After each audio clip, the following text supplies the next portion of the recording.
He was the king of R&B, a musical genius who wrote some of the most iconic love songs of our time. A man who had it all: fame, fortune, and fans around the world. But behind the stage lights and stadium applause was a dark secret. One so disturbing, the world refused to believe it, until it was too late. This is the rise and fall of R.Kelly. Born Robert Sylvester Kelly in Chicago on January 8, 1967, his journey began in one of the toughest neighborhoods in the South Side. Raised in poverty, without a father, and reportedly abused as a child, music became his lifeline, his only escape.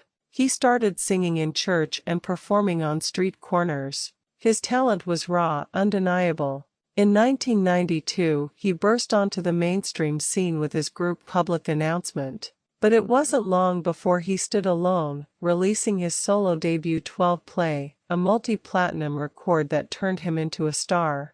R.Kelly didn't just make music, he created moments.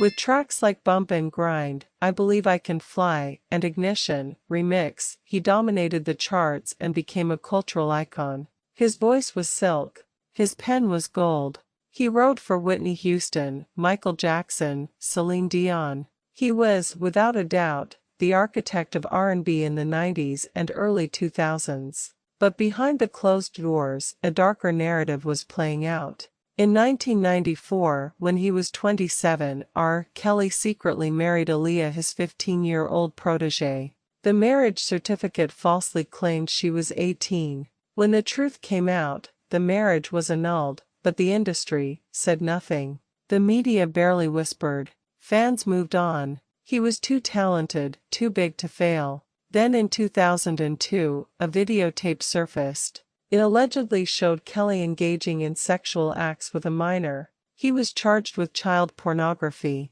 The world gasped, but in 2008, he was acquitted. The girl in the video declined to testify. The evidence? Ignored. Once again, R.Kelly walked free and continued to sell millions of records. For years, rumors swirled of young girls being groomed, parents speaking out, survivors coming forward. But Kelly's fame, fortune, and legal team kept the walls up. Until 2019. That year, Lifetime aired Surviving R.Kelly, a documentary that shook the world. Survivors told their stories. Graphic, emotional, raw. They described being isolated, controlled, abused. They spoke of mental manipulation, fear, and silence. The world couldn't look away this time. Suddenly, radio stations pulled his music. Spotify dropped him from playlists. Celebrities distanced themselves. And fans finally began to see the man behind the music. That same year, R.Kelly was arrested on 13 federal charges including child exploitation, kidnapping, and forced labor. The allegations were more horrifying than most imagined. Multiple women, multiple minors, decades of abuse. In 2021, he was found guilty on all counts. The man who once sang I Believe I Can Fly would now spend decades behind bars.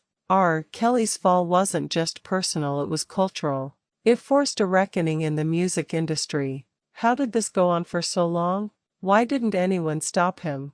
How many people knew and stayed silent? The truth is, R.Kelly's rise was fueled not just by talent, but by a system that protected him. His money bought silence. His fame earned him immunity. And the people he hurt, mostly black girls. Girls who were ignored, disbelieved, discarded. He went from a chart-topping icon to a symbol of the industry's darkest failures. Now, from the walls of a prison cell, R.Kelly watches the empire he built crumble. His music pulled from platforms. His name etched in disgrace.